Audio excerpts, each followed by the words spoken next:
আছে, কেন লম্বা হয়ে যাবে যদি আমি কোরআনের আরো কিছু কথা বলি। সবাই এখন আমি আপনাদেরকে বলতেছিলাম ওই যে লা তাসমাউ লিহাযাল কোরআন আছে, কথা কয় না? আর এই কোরআন এত দাম, আল্লাহ রাসূল বলেছেন মান ক্বারাআল কোরআন হারফুম মিন কিতাবিল্লাহি ফালাহু হাসানাহ, কেউ যদি কোরআনের একটা হরফ পড়ে ফালাহু হাসানাহ ওয়াল হাসানাতু বিআশরি আমসালিহা, একটা হরফকে 10টা নেকি দ্বারা পরিপূর্ণ করা হয়। লা আকুলু আলিফ লাম মিম হারফুন, শুধু কেউ যদি বলে আলিফ কয় নাকি, কয় নাকি, লাম কয় নাকি, জোরে কয় না। বিসমিল্লাহির রাহমানির রহিম,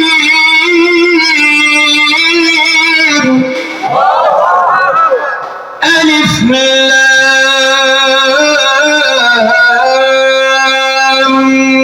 মিম। 30 টাকা আল্লাহু আকবার। এবার আসলে বলতেছিলাম লা তাসমাউ লিহাযাল কোরআন, তোমরা কোরআন শুনো না। কারা কয়টা? কাফেররা। এই উতবা, সাইবা, আবু জাহেল, আবু সুফিয়ান চারজন মিলে বৈঠক করে চিন্তা করলো মুহাম্মদ সাল্লাল্লাহু আলাইহি ওয়াসাল্লাম কোরআন পড়ে মানুষ পাগল করতেছে, তাহলে কোরআনকে বন্ধ কিভাবে করা যায়? এখন চিন্তা করে আবু জাহেল কয় এক কাম করো, সর আমরা বেরিয়ে দেই। উতবা কয় আর দূর মাইরা ভাড়া তার গন্ডগোল বাইরে দেব, হেরো তো কিছু বক্তব্য আছে। এবার আবু সুফিয়ান কয় শোনো, মারার দরকার নাই, এক কাম করো, আমরা একটা কৌশল অবলম্বন করি। এখনো বর্তমানে নাস্তিক মুরতাদরা কৌশল অবলম্বন করে, কথা কয় না? ইসলামকে ধ্বংস করার লেগা, ইসলামের রাজনীতি বন্ধ করার লেগা, ইসলামের দল যাতে ক্ষমতা না আসতে পারে সেটার কৌশল করতেছে, কথা কয় না? ইসলামিক দল ক্ষমতায় আসলে দুর্নীতি হবে না, চাঁদাবাজি হবে না, মানুষের শান্তি হবে, ঘরে ঘরে শান্তি হবে, কোরআনের বাণী প্রত্যেকের ঘরে ঘরে পৌঁছে যাবে, মসজিদ মাদ্রাসাগুলি উন্নত হবে। এই জন্য নাস্তিক মুরতাদেরা এখন প্রকাশ্যে পারতেছে না, গোপনে বৈঠক কইরা কৌশলে কিভাবে ইসলামিক দল যাতে ক্ষমতায় আসতে না পারে। ওই সময়টা আবু সুফিয়ান এবারে কৌশল অবলম্বন করতেছে। কি কৌশল? এক কাম করো, মুহাম্মদকে এই দেশ থেকে তাড়ায় দাও, মক্কা থেকে তাড়ায় দাও। এবার ও সাহেবা কয় দূর তাড়ায় দিবি, যেখানে যাবি হেনে গিয়ে কোরআন করে মানুষ পাগল করে দেব, ঠিক না? হ্যাঁ, কোরআন এমন এক জিনিস যেখানে যাবে সেখানেই নূর আর নূর।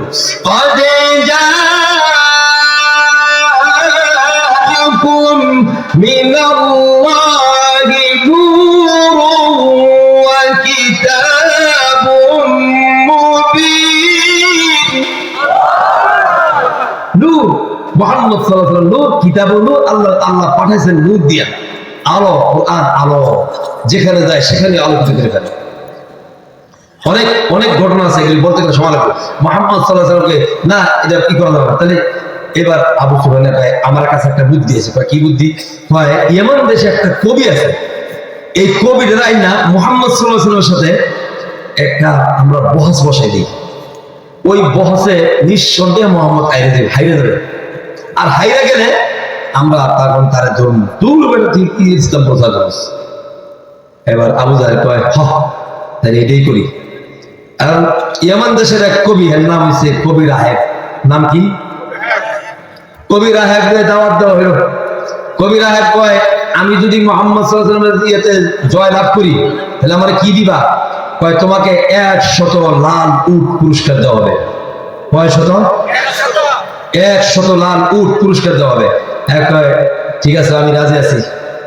100 লাল উট বুঝেননি, বর্তমানে একটা উট, আগের একটা উট আর বর্তমানে 4-5টা ল্যান্ড ক্রুজার গাড়ি সম্মুখীন এমন উট।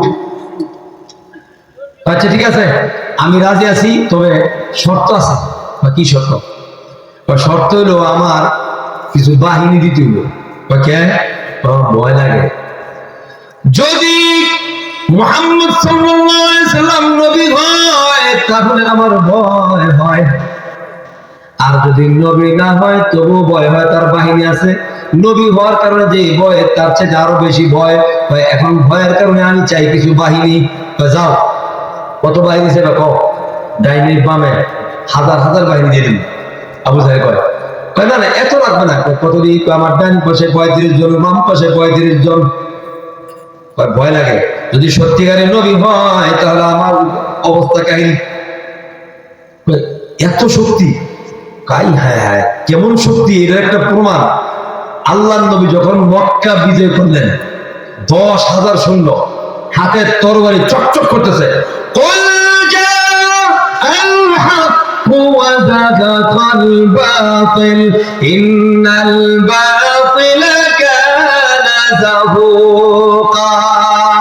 আল্লাহর নবী 10,000 সৈন্য নিয়ে মক্কা প্রবেশ করেছে। মক্কার চতুর্দিকে মূর্তিগুলোকে ইশারা দিয়ে একটা একটা করে ভাঙতেছে এবং আঙ্গুলের ইশারা দিয়ে দেয়া একটা মূর্তি অনেক উপরে, ওটা নবী কেউ লাগু পাইতেছে না। এবার আল্লাহর নবী ডাক দিয়ে কয়, আলী কোথায় তুমি? আমি উপস্থিত হাজির। কি চান? বলেন, ইয়া রাসূলুল্লাহ, ইয়া হাবিবাল্লাহ, তুমি একটু বসো, তোমার কাঁধের উপরে উঠে আমি এটা ভাঙবো। বসেন। বসো, তুমি কি আমার ভার সইতে পারবা? আপনার কয় কি জরুরি, উঠেন। আল্লাহ নবী কয়, জামাই শ্বশুর তো একটু ঠাট্টা মস্কারি করতেছে। নবীজি কিন্তু হাসি ঠাট্টা মস্কারি করতেন, সুবহানাল্লাহ। একবার আল্লাহ নবী খাইতে বসছে, খেজুর খায়। ওমরও সামনে, উসমানের সামনে, আলীর সামনে, আবু বকরের সামনে। খেজুর খাইতেছে, বিসি খালি আলীর সামনে নিয়ে রাখে। তো আবু বকর কয়, কি ব্যাপার, হুজুর যেহেতু রাখে তাহলে হুজুর অনুসরণ করতে হয় না? আবু বকর হ্যাঁ রাখে। ওমর কয়, কি ব্যাপার, আবু বকর রাখছে, হুজুর রাখছে, আমিও রাখি। উসমান কয়, তাহলে আমিও রাখি। এখন খেজুর খায় সবাই, বিসি কার সামনে? কথা কয় না, এটা মজা করার লেগে। তো খাওয়া শেষ। এবার আল্লাহ নবী কয়, আমার লাব্বাইক ইয়া রাসূলুল্লাহ। আবু বকর, উসমান লাব্বাইক ইয়া রাসূলুল্লাহ। কয়, তোমরা জানো নি আজকে খেজুর এখানে আমরা যারা খেয়েছি তার মধ্যে সবচেয়ে বেশি কে খাইছে? আলী কয় রে, আপনি একটু ভালো জানেন। কয়, যার সামনে বিসি বেশি। সুবহানাল্লাহ। আমার আলী তো অনেক বুদ্ধিমান, জ্ঞানী না? আলী আবার কয়ে বসে দেন কি চালাক। তাহলে আমারও একটা কথা আছে, কি? এখানে যারা খেজুর খাইছে সবাই খেজুর খাইছে, খেজুরের বিচিও খেয়ে গেছে, কিন্তু আলী খেজুরের বিচি খায় নাই। সুবহানাল্লাহ। রাসূল ঠাট্টা মস্কারি করতেন। এবার আলীকে বলতেছে, আচ্ছা তোমার একটু টেস্ট করি আগে, আমার ওজন তো সইতে পারবা কইছো, তুই টেস্ট করি। করেন করেন, আঙ্গুল দিয়ে টেস্ট করি। তা আলীর কানদের মধ্যে রাসূলের আঙ্গুল রাখছে। বলে, আলী কেমন লাগে? হুজুর কি হইছে?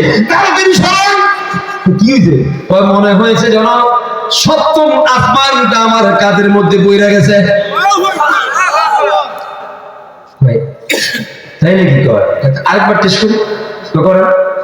আরেকবার দিছে 2 আঙ্গুল। হুজুর তাড়াতাড়ি সরান। এবার কেমন লাগে? কয় মনে হয়েছে যেন সপ্তম আকাশ আর সপ্তম জমিন সব আমার কাঁধের উপরে। আল্লাহ রাসূলকে জিজ্ঞাসা করলো, ইয়া রাসূলুল্লাহ, ইয়া হাবিবাল্লাহ, এত শক্তি এত ওজন কোথা থেকে আপনার আসলো, এত পাওয়ার কোথা থেকে? এবার আল্লাহ নবী বললেন, আলী তুমি জানো না জান্নাতের 70 জন যুবকের শক্তি আমার আল্লাহ আমাকে দিয়ে দিয়েছেন। এটা আমার শক্তি, এটা আমার কোরআনের শক্তি। কিসের শক্তি? ভুলে গেল কিসের? কোরআন তার বিশাল ওজন। এই কোরআন থেকে আল্লাহ রাখছেন আরশে। কোথায়? আরশে। বাল্লুহু কুরআনুম মাজিদুন ফি লাওহিম মাহফুজ। লাউহ মাহফুজের মধ্যে রাখছে কোরআনটা। একটা খুঁটির চেয়ে আরেকটা খুঁটির দূরত্ব 500 বছর রাখা। কষ্ট হইতেছে আপনারও? কষ্ট নাই, কষ্ট নাই। 500 বছরের রাস্তা, এত ওজন কোরআন। এটাই বলে শেষ করে আমি সামনে দিলাম। এখন এই এত ওজন কোরআন আমাদেরকে দিছে আল্লাহ। যারা আপনাদের বর্তমান এত ওজন কোরআন নিয়ে আপনারা চলেন কোথায়? প্রশ্ন আসে না? আল্লাহু আকবার। আল্লাহর নবীর এই প্রশ্নের জবাব দিতে গিয়ে ওলামায়ে কেরামরা এটার একটা মিসাল দিয়েছেন। মনে করেন আপনার ঘরে একটা ছোট্ট বাচ্চা আছে, 2 বছরের 3 বছরের, বাজারে গেছেন, বাজার থেকে বাজার করে আসে না, তো এই বাচ্চা গিয়ে কয় আব্বু আমার হাতে দেন, আমার হাতে দেন। হ্যাঁ কিন্তু পারতো না নিতে, পারবো? তাও খালি কয় দে, আর তুমি পারবো না, না দেন আমার হাতে। তখন বাবাই হ্যাঁ খুশি করার লেগা ওজনটা ধরে রেখে পরে নিয়ে ধরো, ঠিক না? বাবাই বের যায়, পিচ্ছি গিয়ে কয় মারে গিয়ে কয় আমি আনছি, মারে খুশি কয়, বাবাই কয়েছে হ্যাঁ আছে, ঠিক আছে, আসলে নিচে কেন কথা কয় না। আল্লাহ বলেন কোরআনের আসল মূল আমার হাতের মধ্যে, ওজন আমার হাতের মধ্যে, ছায়া হিসাবে আমি তোমার কাছে দিয়ে রাখছি, কিন্তু আসল ওজনটা আমি আল্লাহ ধরে রেখেছি। যাই হোক, বলতেছিলাম আল্লাহর নবী কবি রাহেবকে বলছে 35 জন মনে আছে তো? এই 35 জন লইয়া কই যাইতেছে, আর এদিক দিয়ে আবু জাহেল কয় লা তাসমাউ লিহাদাল কুরআন, কুরআন কিন্তু শুইনো না। আচ্ছা ঠিক আছে, তো যাইতেছে যাইনি মামু লইয়া যাইতেছে, সামনের দিকে কিছু দূর যাওয়ার পরে গিয়ে দেখে আবু জাহেল কয় ওই যে মাঝখানে একটা সুন্দর লাল চেহারা লোক দেখা যায়, আর পাশে কিছু লোক বসে রয়েছে, এটাই মুহাম্মদ, আর কিন্তু কোরআন কিন্তু শুনো না। তো কবি রাহেব সামনের দিকে যাইতেছে, এবার আস্তে আস্তে আল্লাহর নবীর চেহারার দিকে তাকাইয়া কবি কে চিনে, আলেম কে চিনে, কথা কয় না, ঠিক আছে না? হাফেজ কে চিনে, শয়তান কে চিনে, ঠিক না? এবার কবি রাহেব আল্লাহর নবী কিন্তু কোরআন তেলাওয়াত করে, কোরআন কিন্তু কবির মতো, কথা কয় না? কোরআন কবির মতো না? যে কোরআন দেখেন আমার দিকে তাকান, ওয়াল্লাইলি ইযা ইয়াগশা ওয়াস-সামাই ওয়া মা বানাহা ওয়াল আরদি ওয়া মা তাহাহা ওয়া নাফসিন ওয়া মা সাওয়াহা, খালি হা নাই, ওয়াল্লাইলি ইযা ইয়াগশা ওয়ান-নাহারি ইযা তাজাল্লা ওয়া মা খালাকাদ যাকারা ওয়াল উনসা। এইভাবে আল্লাহ কোরআনকে কবির মতো, শায়েরের মতো সুন্দর করে, খুব সুন্দর মজাদার করে আল্লাহ নাযিল করেছেন কোরআনকে। কবি রাহেব এবার আস্তে আস্তে নবীর কাছে গেছে, গিয়া কয় তোমার নাম কি? আমার নাম মুহাম্মদ। কয় তুমি নাকি নবুয়ত দাবি করছো? আমি নবুয়ত দাবি করি নাই, নবী আমাকে আল্লাহ পাক নবুয়ত দিয়েছেন, আল্লাহর পক্ষ থেকে আমি নবুয়ত পেয়েছি। আচ্ছা তাই নাকি? কয় আল্লাহর কোনো খেয়াল কাম নাই, তোমার মতো একজন এতিম গরিব মিসকিনকে আল্লাহ নবুয়ত দিব। যখন বলছে এতিম মিসকিন গরিব, এতিম বলার কারণে নবীর চোখের মধ্যে পানি, আশেপাশে নতুন সাহাবী যারা ইসলাম গ্রহণ করেছেন তারা নবীর চোখের পানি দেখে তারাও কাঁদতেছে।